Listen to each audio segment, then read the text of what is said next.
నమస్తే పూర్వ విద్యార్థులందరికీ. నా పేరు బి సాయన్న. నాది వెంకంపల్లి.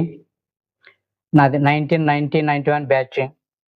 మా బ్యాచ్ తరపున 25 మంది హాజరవుతున్నాం. మీరు కూడా అందరూ రావాలని కోరుచున్నాం. ముఖ్యంగా మన పేరూరు చదువుల తల్లి మనందరినీ ఒక్కటిగా చేస్తుంది. ఏప్రిల్ 19న మనం అందరం కలుద్దాం. కలిసి ఆ మధుర క్షణాన్ని గుర్తు చేసుకుందాం. మనకు విద్య నేర్పిన ఉపాధ్యాయులు వస్తున్నారు, ఉన్నోళ్ళంతా. వారికి మనం ఏమిచ్చి రుణం తీర్చుకుంటాం? ఏమిచ్చి రుణం తీర్చుకోలేం.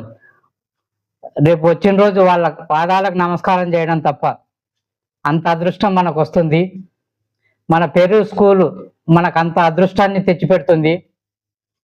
ఈ ఆలోచన వచ్చిన తమ్ముడు నరేందర్ గారికి ప్రత్యేక ధన్యవాదములు. తమ్ముడు అని ఎందుకంటున్నానంటే, వయసులో ఆయన నాకంటే చిన్నోడు, ఆలోచనలో చాలా గొప్పోడు. ఇంత మంచి అదృష్టం మనకు కలుగుతుంది పేరూరు స్కూల్లో చదివిన ప్రతి విద్యార్థికి. కనుక అందరూ రావాలి. ఏప్రిల్ 19న మనం అందరం కలుసుకుందాం. ఆ మధుర క్షణాలని గుర్తు చేసుకుందాం. నమస్కారం.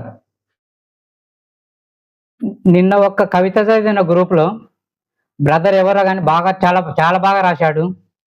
కాలం పరుగు తీసిన గడప దాటి శతాబ్దాలైన అమ్మ బడి లాంటి మన బడి పిలుస్తుంది రమ్మని.